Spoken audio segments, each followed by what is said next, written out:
Hello दोस्तों, स्वागत है आप सभी लोगों का राजस्थान एकेडमी पर। मैं परवीन सिंह आप सभी लोगों के साथ में। जैसा कि आप सभी लोग जानते हैं, लगातार लैब असिस्टेंट यानी प्रयोगशाला सहायक भर्ती प्रतियोगी परीक्षा के लिए फिजिक्स भौतिक विज्ञान की क्लासेस लेकर के आ रहा हूँ। इसके अंतर्गत हमने इससे पहले हमारे स्थिर वैद्युतिकी टॉपिक को कंप्लीट कर लिया है, जो हमारे यूट्यूब चैनल पर प्लेलिस्ट के अंदर आप लोगों के लिए अवेलेबल है। उसके बाद में हमने दूसरा टॉपिक स्टार्ट किया था, विद्युत धारा, करंट इलेक्ट्रिसिटी। करंट इलेक्ट्रिसिटी के अंतर्गत इससे पहले हम 3 लेक्चर्स में जो है विद्युत धारा के बारे में थोड़ी बहुत बात कर चुके हैं और विद्युत धारा को समझ चुके हैं, और इसके छोटे छोटे कॉन्सेप्ट जो है वो भी मैंने आपको बता दिए थे। इसके बाद में आज मैं आप लोगों को हमारे सिलेबस के अंदर दिए गए बहुत ही महत्वपूर्ण टॉपिक किरचॉफ्स के जो नियम हैं, जो कि दो हैं, किरचॉफ्स का प्रथम नियम और किरचॉफ्स का द्वितीय नियम, जो कि आपके पहला नियम आवेशों पर आधारित है और दूसरा नियम विभव पर आधारित है। उसके बारे में अपन कंप्लीट डिटेल में बात करने वाले हैं। मैं अपने इंट्रोडक्शन में केवल यही कह सकता हूं कि मैं lab assistant, LDC, PTET, IIT JEE mains और आरआरबी, एएलपी, एसएससी, एमटीएस जैसे कुछ छोटे से एग्जामों में सिलेक्टेड हूं, और उन्हीं के अनुभव के आधार पर आप सभी लोगों को फिजिक्स और मैथ्स पढ़ाने की कोशिश कर रहा हूं। तो चलिए, आज की क्लास को हम बहुत ही बेहतरीन तरीके से समझने का प्रयास करेंगे। आज की हमारी क्लास नंबर है 13। इससे पहले की मैं जो है 12 क्लासेस आप लोगों के लिए प्लेलिस्ट में अवेलेबल करवा चुका हूं, आप आसानी से देख सकते हैं। और जो विद्यार्थी पहले से जुड़े हुए हैं, वो मुझे उम्मीद है कि आप सभी लोग नोट्स वगैरह बना रहे होंगे, जैसा कि आप सभी लोगों ने हमारी कम्युनिटी टैब के अंदर पोल के माध्यम से बताया है, उसी के आधार पर कह रहा हूं। तो चलिए फिर आज की क्लास को करते हैं शुरू। और आज का हमारा टॉपिक है किरचॉफ्स के नियम। किरचॉफ्स के जो नियम है, वो नियम हमारे को अलग अलग दिए गए हैं, और उन नियमों को पढ़ने से पहले जो हमें छोटी छोटी 2-3 शब्दावलियां हैं, जिनके बारे में हमें पता होना चाहिए, जैसे कि संधि क्या होता है, लूप क्या होता है। जब हमें ये पता होगा, तो हम आसानी से किरचॉफ्स के प्रथम नियम और द्वितीय नियम को समझ पाएंगे, और आसानी से इसके क्वेश्चंस को अपन सॉल्व कर जाएंगे। ये दोनों नियम हमारे लिए बहुत ही ज्यादा इंपॉर्टेंट है, क्योंकि हमारी परीक्षा में जब बहुत बड़े बड़े परिपथ हमें देखने को मिलेंगे, उन बड़े परिपथों को बहुत ही आसानी से अगर हमें हल करना है, तो उसके लिए हमें किरचॉफ्स के नियम को जानना बहुत जरूरी है। तो चलिए फिर बात करते हैं किरचॉफ्स के नियम के बारे में। तो उससे पहले आप लोग अपनी कॉपी के अंतर्गत लिखिएगा संधि और लूप की परिभाषा। तो किसी विद्युत परिपथ, किसी विद्युत परिपथ में जिस बिंदु जिस बिंदु पर, किसी भी विद्युत परिपथ में जिस बिंदु पर तीन या तीन से तीन से अधिक शाखाएं अधिक शाखाएं शाखाएं मिलती है मिलती है उसे उसे संधि कहते हैं उसे संधि कहते हैं। ठीक है। तो संधि का मतलब क्या है? ऐसा विद्युत परिपथ जिसमें 3 या फिर 3 से अधिक छोटी छोटी जो शाखाएं हैं, ब्रांचेस हैं, वो आकर के मिलती है, तो उस पॉइंट को हम क्या कह देते हैं? हमारे संधि कहते हैं। ठीक। चलो, ये डेफिनेशंस आपसे कोई पूछने वाला नहीं है। इनका डेफिनेशंस का यूज मैं अभी करूंगा ना, तो आपको ये पहले से पता होना चाहिए कि संधि क्या है, लूप क्या है बेसिकली। ठीक। चलो, अब लिखेंगे विभिन्न चालकों विभिन्न चालकों प्रतिरोधों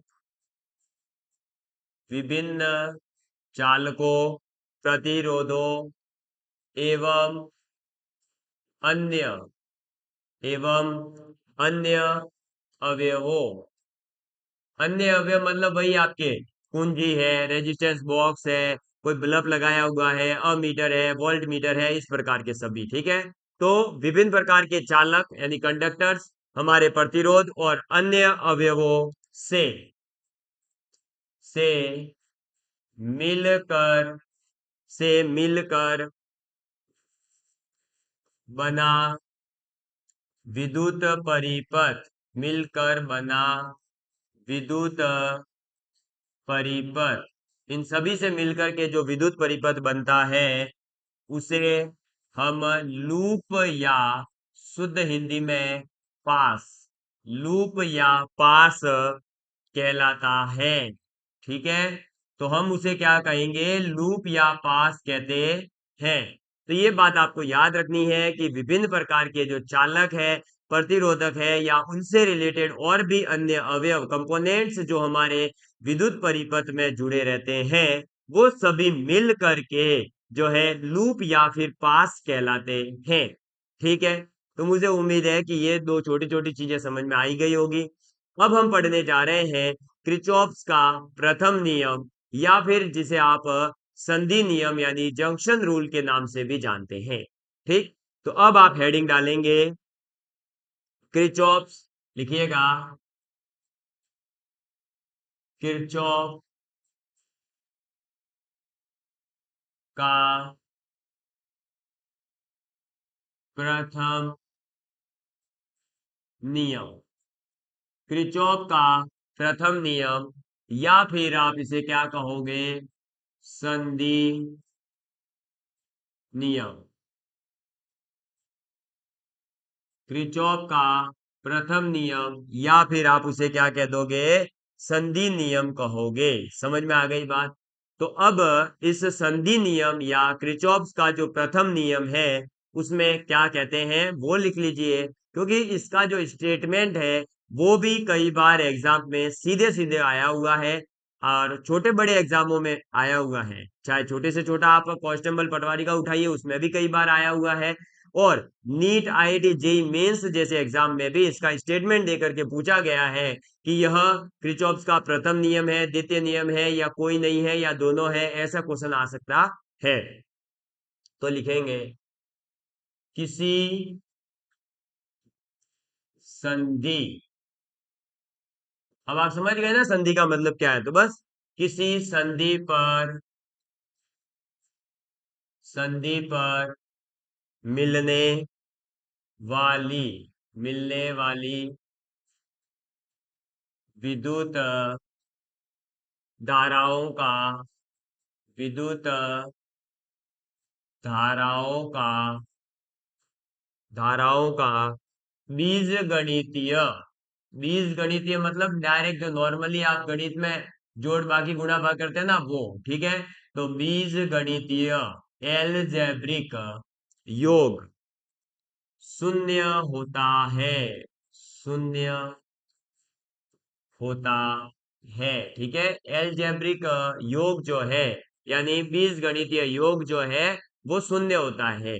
अब घबराना नहीं है, बीजगणितीय योग मतलब नॉर्मल जो आप जोड़ भागी गुणा भाग करते हो ना गणित में, वो वाला योग। ठीक है, तो योग जो है वो शून्य होता है। इसका मतलब समीशन ऑफ आई बराबर कितना होता है, 0 होता है। यानी आई का जो योग है वो कितना आएगा, 0 आएगा किसी भी विद्युत परिपथ में या किसी भी संधि पर। ऐसा कौन कहता है, किरचॉफ का प्रथम नियम कहता है। अब ये भी पूछा जा सकता है कि समीशन ऑफ आई बराबर 0 होता है कौन से नियम के अकॉर्डिंग, तो आपके किरचॉफ के प्रथम नियम के अनुसार या संधि नियम के अनुसार। ठीक है, चलो अब आप आगे लिखेंगे संधि बिंदु पर संधि बिंदु पर संधि बिंदु पर संधि में संधि में प्रवेश संधि में प्रवेश करने वाली करने वाली विद्युत धाराओं विद्युत धाराओं का योग विद्युत धाराओं का योग संधि से निकलने संधि से निकलने वाली विद्युत धारा संधि से निकलने वाली विद्युत धाराओं का योग निकलने वाली विद्युत धाराओं का योग संधि से निकलने वाली विद्युत धाराओं का योग के बराबर होता है। ठीक है, तो आपको क्या लिखवाया गया है?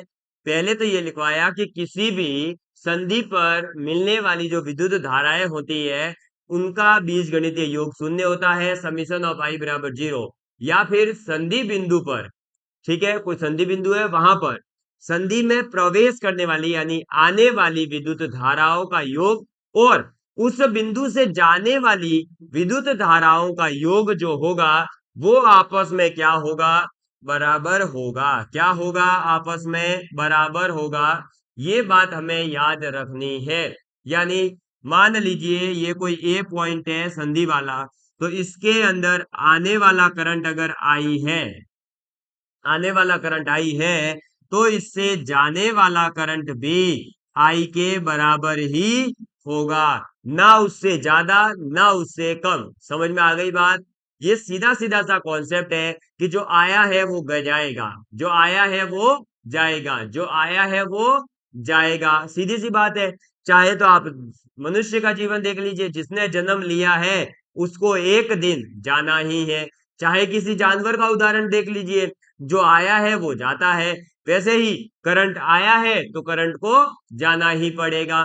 बस फर्क इतना है आने और जाने में कि आया मैं बंद मुट्ठी था लेकिन जाना मुझे खुली मुट्ठी है। और आया हूं तब मेरे पास कुछ पहचान नहीं, कोई कुछ नहीं है, लेकिन जब जाऊंगा तो अपनी एक पहचान और एक अपना जीवन का अस्तित्व कुछ छोड़ करके जाऊंगा। यानी मेरा कोई ना कोई एक वैल्यू क्रिएशन करके जाना है ताकि मुझे दुनिया पहचाने, मुझे लोग जानते हो कि इस व्यक्ति ने यह कार्य किया था। इसीलिए तो हमारे बिल गेट्स का जो है या शायद मार्क जुगरबर्ग का है एक स्टेटमेंट है कि आदमी का गरीब पैदा होना उसकी किस्मत पर डिपेंड है, लेकिन आदमी का गरीब मर जाना उसकी खुद की नाकामयाबी है या खुद की असफलता है। क्योंकि आपका जन्म जो है गरीब परिवार में हुआ है वो एक किस्मत की बात थी, आपका हो गया। लेकिन अब आप लोग अगर फिर भी जो है बिना किसी महान कार्य के या आप जो है सफलता प्राप्त नहीं कर सकते, अपने माता पिता के चेहरे पर आप एक मुस्कुराहट नहीं दिला सकते, तो फिर आपको जो है अपने खुद के जीवन पर कहीं ना कहीं ये होना चाहिए कि यार मैं कुछ तो गलत कर रहा हूं। और बस यही चीजें याद करके पढ़ने बैठ जाइए और लगातार मेहनत करिए और सफलता हासिल करके अपने माता पिता के सर को जो है गर्व से ऊंचा करवाइए और उन्हें फक्र होना चाहिए कि हाँ मेरा बेटा आज सरकारी नौकरी में है या मेरी बेटी सरकारी नौकरी में है। ये जरा सा आपको समझाने का प्रयास किया जा रहा है क्योंकि अभी का जो ये समय है, जिस समय हमें पढ़ने की जरूरत है, हम उस समय को गवा रहे हैं। हम ये सोच रहे हैं केवल और केवल कि पढ़ेंगे पढ़ेंगे पढ़ेंगे, लेकिन ये देखिए नवंबर गुजरने वाला है, ये दिसंबर गुजर जाएगा, 2024 आ जाएगा। अगर हमने मेहनत नहीं करी तो 2024 में हम प्रयोगशाला सहायक नहीं बनेंगे, हमारा साथी बन जाएगा और वो गली मोहल्ले में मिठाई बांटेगा और हम ये कहते रह जाएंगे केवल कि अगली बार पढ़ के सिलेक्शन लूंगा। अरे तो अगली बार क्यों, इस बार ही क्यों नहीं, इस बार ही क्यों नहीं। इसीलिए मैं अक्सर कहा करता हूं कि बदल जाओ वक्त के साथ या फिर वक्त बदलना सीख जाओ, या फिर वक्त बदलना सीख जाओ। मजबूरियों को मत कोसो, हर हाल में चलना सीख जाओ, हर हाल में चलना सीख जाओ। चलिए, थोड़ा सा आपको मोटिवेट करना जरूरी है क्योंकि हम लगातार देख रहे हैं कि कुछ बच्चे जो है पढ़ाई नहीं कर रहे हैं, तो भाई पढ़ाई करिए। ठीक, चलिए, तो ये संधि का प्रथम नियम आपने समझा है। अब इसी के बारे में आगे जो है क्वेश्चन पूछे जाते हैं जो जो एमसीक्यू में, वो आप स्टेटमेंट्स आपको कुछ लिखवाए जा रहे हैं, सीधे सीधे स्टेटमेंट याद रखना है। सबसे पहला, ये जो हमारा संधि नियम है या जिसे आप किरचॉफ का प्रथम नियम कहेंगे, ये आवेश संरक्षण पर आधारित है। तो आप लिखेंगे यह नियम, यह नियम आवेश, यह नियम आवेश संरक्षण, आवेश संरक्षण पर आधारित है। ठीक है, तो पहली बात तो क्या याद रखेंगे कि यह नियम जो है आवेश संरक्षण यानी कि कंजर्वेशन ऑफ चार्ज जो होता है, आपको पता होना चाहिए कि चार्ज को आप ना ही तो डिस्ट्रॉय कर सकते, ना ही क्रिएट कर सकते, केवल एक बॉडी से दूसरी बॉडी में ट्रांसफर कर सकते हो। जिस प्रकार से ऊर्जा संरक्षण का नियम है कि आप ऊर्जा को एक रूप से दूसरे रूप में परिवर्तित जरूर कर सकते हो, लेकिन ऊर्जा को आप उत्पन्न या नष्ट नहीं कर सकते। वैसे ही ये नियम जो है आवेश संरक्षण पर आधारित है, ये बात आपको याद रखनी है। और दूसरी बात इसके अंतर्गत याद रखनी है कि विद्युत परिपथ, विद्युत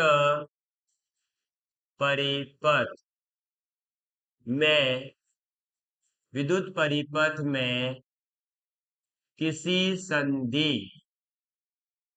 किसी संधि पर पर आवेश, किसी भी जो आपकी विद्युत परिपथ है उसके अंतर्गत जो संधि बनेगी, उस संधि पर जो आवेश है वो संग्रहित नहीं होता है, यानी कलेक्शन नहीं कर होता है, संग्रहित नहीं होता है। तो ये बात आपको याद रखनी है कि विद्युत परिपथ के अंदर आपके किसी भी संधि के ऊपर आप आवेश को संग्रहित यानी कलेक्शन नहीं कर सकते हो आवेश का। ठीक है, ये बात आपको सीधे सीधे से याद रखनी है। और इसका डायग्राम बना लीजिए जिससे आपको ये समझ में आ जाएगा कि आखिर में ये नियम कहता क्या है। क्योंकि हमें तो केवल क्वेश्चन पर फोकस करना है, तो हमें डायग्राम पता होना चाहिए। क्योंकि डायग्राम जब आप एक बार बना लोगे तो आपको ये समझ आ जाएगा कि आखिर में इसमें क्वेश्चन कैसे आएगा और हमें इसका कैसे यूज करना है। ठीक, चलो इस डायग्राम को आप बनाएंगे। ये है हमारी संधि। क्यों? देखो, एक शाखा, दो शाखा, तीन, चार, पांच, अलग अलग पांच शाखाएं हैं जो आकर के इस ओ बिंदु पर मिल रही है। हमने नाम दे दिया इसका प्रतिरोध वन, रेजिस्टेंस वन, ये दो, ये रेजिस्टेंस तीन, ये रेजिस्टेंस नंबर चार और ये रेजिस्टेंस नंबर पांच। ठीक है, अब इसके अंदर, इसके अंदर जो है करंट आ रहा है, इसमें भी करंट आ रहा है। क्लियर? और यहां से भी करंट आ रहा है, लेकिन इधर से और इधर से करंट बाहर की ओर जा रहा है। मान लीजिए I1 करंट इधर से गया, I2 करंट इधर से आया और I5 करंट इधर आ रहा है, I4 इधर से निकल रहा है, I5 इधर से निकल रहा है। ठीक है, देख लीजिएगा, I1 करंट जा रहा है, I2 करंट जंक्शन के ऊपर आ रहा है, I5, ये I4 नहीं है, ये I5 है ना, I5 जो है वो करंट ऐसे आ रहा है और जो निकल रहा है वो है I4 और I5। क्लियर? तो हम यहाँ पर संधि नियम के अनुसार ये कहेंगे कि आने वाला करंट और जाने वाला करंट, आने वाला जाने वाला, आने वाला जाने वाला, आने वाला जाने वाला, जो करंट है वो क्या होगा? आपस में बराबर होगा। तो अब देखिए, आने वाला करंट कौन कौन सा? I1, I2 और I5। ठीक है भाई, तो देख लो, I1 plus I2 plus I5। Clear? और जाने वाला करंट कौन कौन सा है? तो I4 और I5। क्लियर? तो ये इसके बराबर हो जाएगा बस। ये देखो, I4 और I3, ये इधर गलती से 5 लिख दिया है, वो 5 उधर है। अब देख लीजिए, I1 करंट ऐसे आ रहा है, I2 ऐसे जा रहा है, I5 इधर आ रहा है, ये सब इधर मिल गए। मिलने के बाद अब ये दो भागों में बंट करके बाहर की तरफ जा रहे हैं, तो I4 एक तो और एक I3, तो I1 I2 और I5 तीनों मिल करके बराबर होंगे I4 और I3 के। समझ में आ गई बात? आप इस डायग्राम को जरूर याद रखना।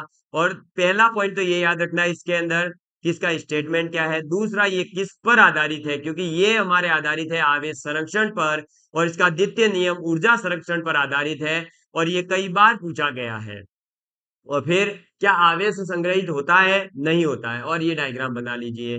जल्दी से बनाइएगा, मैं एक बार चेक कर लेता हूँ कि क्या रिकॉर्डिंग वगैरह सब कुछ प्रॉपर हो रहा है, कहीं किसी प्रकार की कोई समस्या तो नहीं है। एक बार जल्दी से कर लीजिएगा आप नोट डाउन।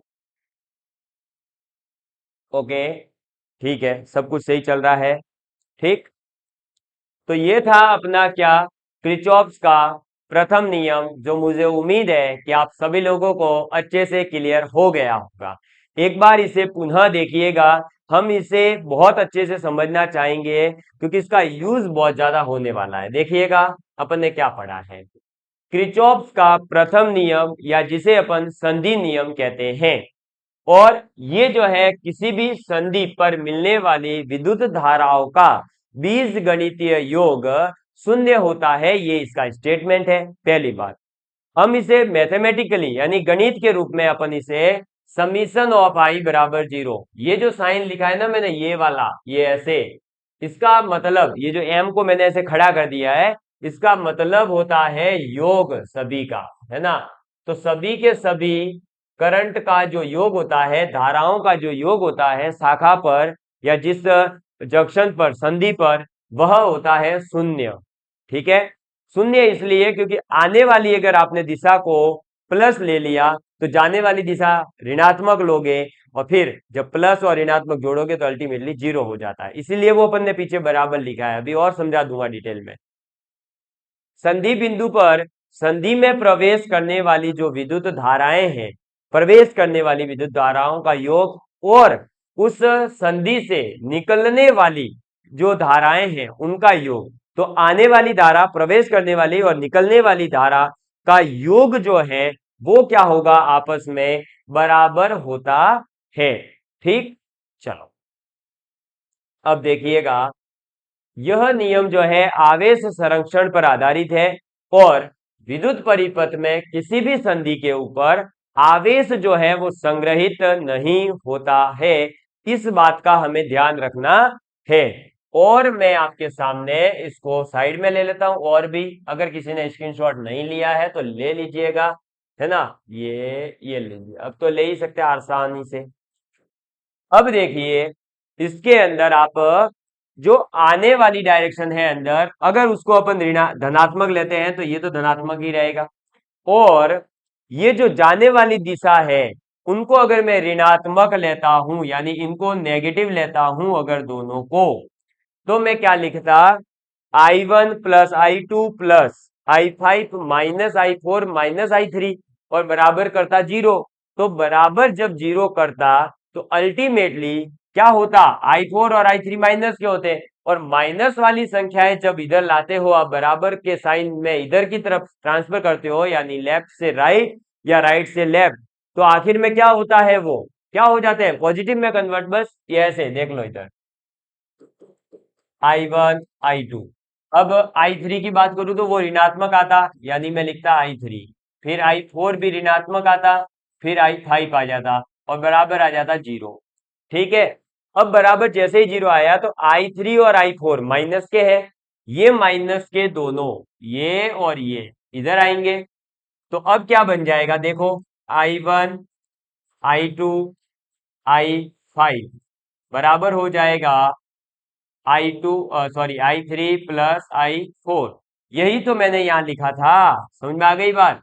तो जो आपको मैंने लिखवाया है ना पहले कि समीशन ऑफ I 0 होता है, उसको आप यहां समझ सकते हो। देख लो, अब सभी के सभी करंट का योग कितना है, शून्य के बराबर, फिर ये इधर ले आओगे तो बराबर ही हो जाएगा। तो इसीलिए आप सीधा सीधा क्वेश्चन में ये याद रख सकते हैं कि आने वाले करंट का योग और जाने वाले करंट का योग हमेशा बराबर आएगा। तो ये आने वाला करंट, ये जाने वाला बराबर होता है। ठीक, समझ में आ गई बात। ये था क्रिचॉप्स का प्रथम नियम, जो मुझे उम्मीद है कि आप लोग अच्छे से समझ पाए होंगे। और अब इसमें किसी प्रकार का कोई डाउट हो तो आप मुझसे जरूर पूछ सकते हैं। मैं छोटे छोटे वीडियो के माध्यम से आप सभी लोगों का सिलेबस कंप्लीट करवा दूंगा, बिल्कुल टेंशन नहीं ले, क्योंकि हमने हर साल करवा रखा है। हमें पता है कि कहां पर किसको क्या समस्या आएगी। हमारे कुछ ऐसे टॉपिक है सिलेबस में जिन्हें हम एक ही दिन में सब कुछ करवा देंगे, क्योंकि वो आसान होंगे, इंटर रिलेटेड होंगे।